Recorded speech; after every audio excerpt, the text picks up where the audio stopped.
3 पंचवार्षिकला मी इच्छुक होतो. मला कोणावर चिडून कोणावर राग व्यक्त 20 वर्ष स्थापनेपासून आम्ही त्या पक्षात होतो.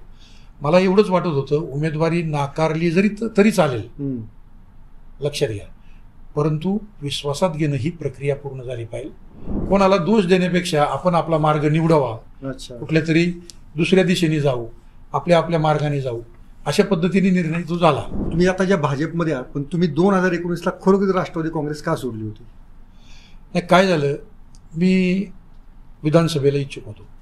तुम्हाला तर पक्षाने उपाध्यक्ष केलं, अध्यक्षपदी संधी दिली, म्हणजे महत्वाची दोन्ही पदं तुम्हाला दिली होती सलग 5 वर्ष. एकाच पंचवार्षिकमध्ये खूप कमी लोक बोटावर मोजण्यासारखे असे आहेत की त्यांना उपाध्यक्षानंतर लगेच अध्यक्षपद मिळालं.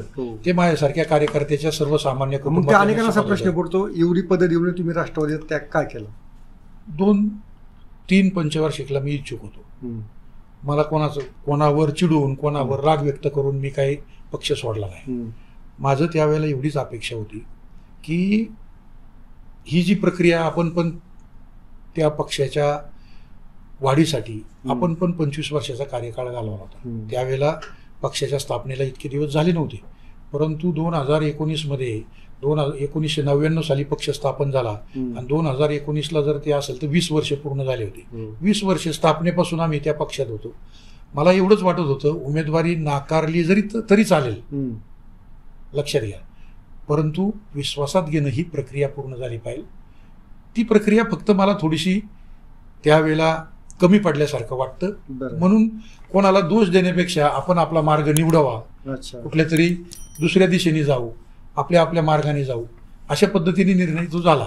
मनाला वेदना झाल्या, पण वेदना जरी झाल्या असल्या तरी राजकारणात कधी कधी निर्णय घ्यावे लागतात. पण आता त्या राष्ट्रवादी सोडल्याच्या वेदना आता अजून आहेत का? आता भाजपमध्ये बरं वाटतं?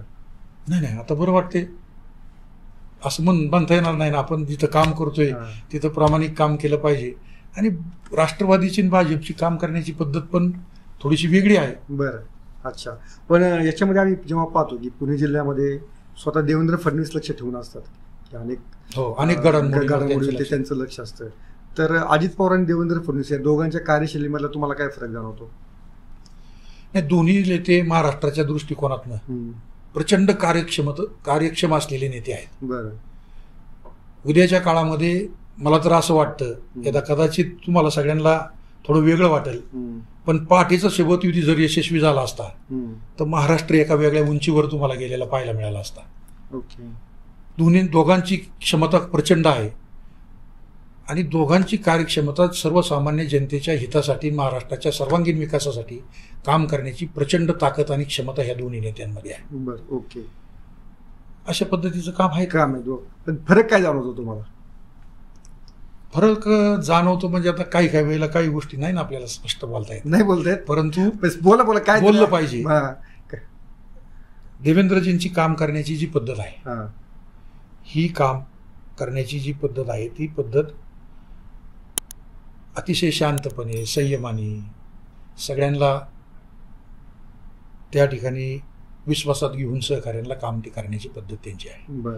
अजितदादांची सुद्धा काम करण्याची पद्धत, प्रचंड क्षमता आणि काम करण्याची पद्धत त्यांच्याकडे आहे, पण अजितदादांचा स्वभाव थोडासा स्पष्ट वक्तेपणा आहे. चुकलं एक असं नका करू, तसं नका करू, तडकाफडकी ते कार्यकर्त्यांबरोबर चर्चा करतात, कार्यकर्त्यांवर प्रेमही तेवढं करतात, पण तडकाफडकी बोलून ते प्रश्न तडीस घेऊन जाऊन मार्गी लावतात. फक्त मला असं वाटतं की एवढाच दोघांमध्ये काम करण्याच्या पद्धतीमध्ये फरक आहे. तुम्ही जेव्हा जिल्हा परिषद अध्यक्ष होता तर त्या काळामध्ये अनेक मला आठवते, मी तेव्हा जिल्हा परिषदचं बीट कव्हर करत होतो आणि शिक्षकांच्या बदल्यांपासूनचा तो विषय होता की तुम्ही अतिशय पारदर्शक बदल्या केलेल्या होत्या.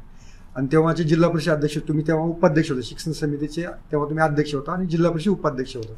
तेव्हा दत्तात्रय भरणे अध्यक्ष होते आणि त्यांच्या बहिणीची, मला वाटतं त्या शिक्षिका होत्या, आणि त्यांच्या बहिणीची बदली देखील तुम्ही त्या ऑनलाईन पद्धतीनेच केलेली होती. ही गोष्ट खरी आहे का? नाही, ही गोष्ट खरी आहे. ज्या वेळेला राज्य सरकारने सांगितलं की ऑनलाईन बदल्या करा, त्यावेळेला मी सन्मानाने त्यावेळेला अजितदादांशी मी बोललो, ऑनलाईन बदल्या करायचा आदेश आलाय. त्यावेळेला अध्यक्ष दत्तमामा भरणे होते, त्यांनाही मी सांगितलं की असा आदेश आलाय.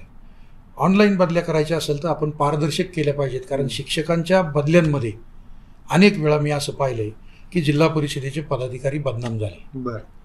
आपल्याला जर बदनामी जिल्हा परिषदेची होऊन द्यायची नसेल, नेत्यांनी विश्वास ठेवलाय आपल्यावर आणि आपल्यावर विश्वास ठेवून त्यांनी काम करायला संधी दिली उपाध्यक्ष म्हणून, तर नेत्यांच्या प्रतिष्ठेला, पक्षाच्या प्रतिष्ठेला कुठं गालबोट लागलं नाही पाहिजे, या भूमिकेतनं काम केलं पाहिजे, अशा विचाराचा मी कार्यकर्ता आहे.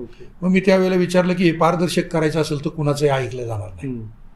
आणि पारदर्शक करण्याच्या निर्णयामध्ये स्वतः अध्यक्ष म्हणून काम करत असताना दत्तमामा भरणे सुद्धा मला म्हणले की आपण पारदर्शक करू, म्हणजे कुणाला तिथं आपल्याला कुठल्याही परिस्थितीत कुठलेच आरोप करण्याची संधी मिळणार नाही. आणि एकदा त्यांनी पण मला सांगितलं, शेवटी जिल्हा परिषदेमध्ये अध्यक्ष हा कितीही केलं तरी अंतिम निर्णय घेण्याची अथॉरिटी आहे. मग तसं सांगितल्यानंतर मात्र मी ते सगळी तयारी केली, सगळी सिनियरिटी लिस्ट तयार केली आणि त्याच्यामध्ये त्यावेळेला नाव पाहिलं. मी सांगितलं की आता ज्या बदल्या आपण ऑनलाईन करणार आहे, जरी कुणी असलं तरी त्याच्यामध्ये ती बदली ऑनलाईनच होईल आणि ती पारदर्शकच होईल आणि त्यामुळं ती बदली ऑनलाईनच करण्यात आली.